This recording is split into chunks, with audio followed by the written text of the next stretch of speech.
Hey there, welcome to day 2302. I had to practice saying that, of What's She Up To Now. Sharon Horne-Ellstrom here, documenting my journey as I've gone from the brick and mortar corporate world of business, decades in both, online. Probably coming up on a decade online. I'll have to think about that. Nope, not quite.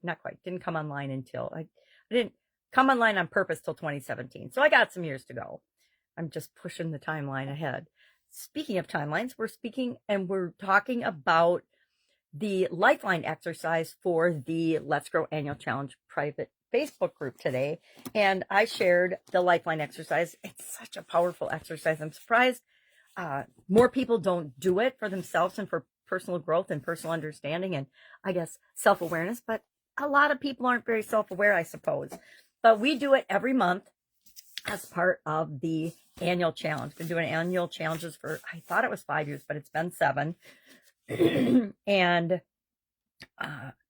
all you do is just like a timeline in school, a historical timeline. Remember, we had those in school in history class for events like wars or leading up to great historical events. They would say all the events that led up to that. We do the same thing with our life. And I like to do it for each area and aspect of my life that we look at as part of a life framework that I've used for decades as well.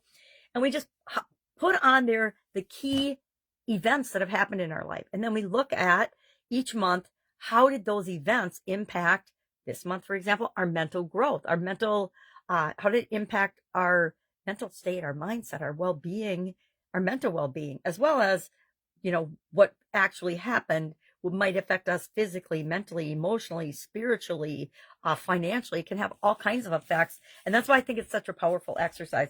It allows us to specifically pull out the area and aspect of our life that we're looking at and think about, how did that affect me mentally and my mental state and growth? How did that affect me physically, financially, etc.? And we can see the connectedness between all of these things. We are very complex beings as human beings, and we need to realize that one thing that we don't think is even affecting us, and a lot of our mind, remember, a lot of our mental capabilities are going on under the surface, not at our conscious awareness level, and they're just causing us to make decisions and choices on autopilot. Some of them benefit us and are in our favor. They're all designed to keep us safe, but some of them, in keeping us safe, keep us stuck in our comfort zone, and we never actually go for what we want because of fear and other things. So I love this exercise. I think it's a terrific exercise, and everybody at least once or twice in their lifetime ought to do it and ought to take a look at your life and say, is it going the way I want it to?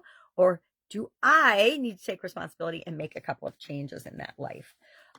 So this is my graphic for timeline. I've actually got a giant timeline that I personally use.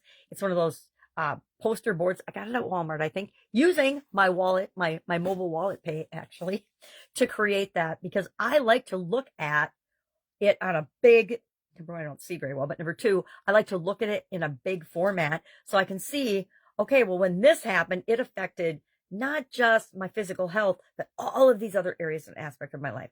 When this happened, when I got divorced, it didn't just affect my relationship, it affected all these other areas and aspects of my life.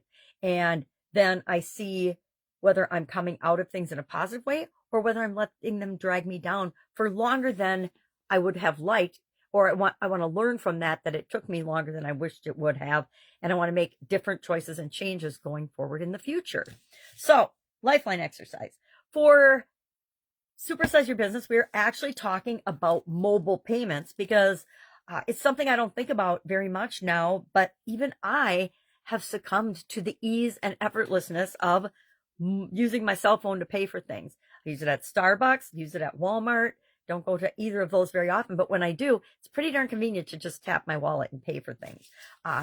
Since the pandemic, even before the pandemic, I did quite a bit of online purchasing. But since the pandemic, I think I, and probably the vast majority of the population, have experience with online shopping and paying with our credit cards. Well, it's not any different, or it's very similar to using your credit card. You just tap your phone.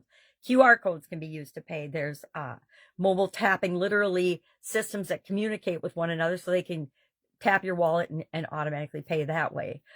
There are, I can't remember the other thing I was going to say, but there's at least 3 different technologies, and they're emerging all the time to make it easier and more from a customer standpoint as well as a merchant standpoint.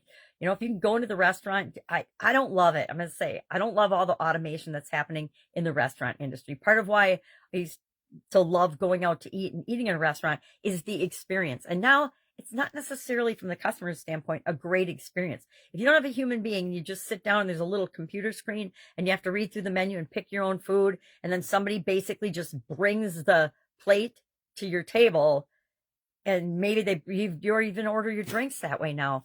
I would say the ambiance is, if that is very different. It's fine for, you know, fast food and fast casual, although I don't like it for fast food either. I'm glad I don't eat fast food very often, because I went to a Taco Bell, I think, with my daughter when we were driving down to Texas for my nephew's wedding.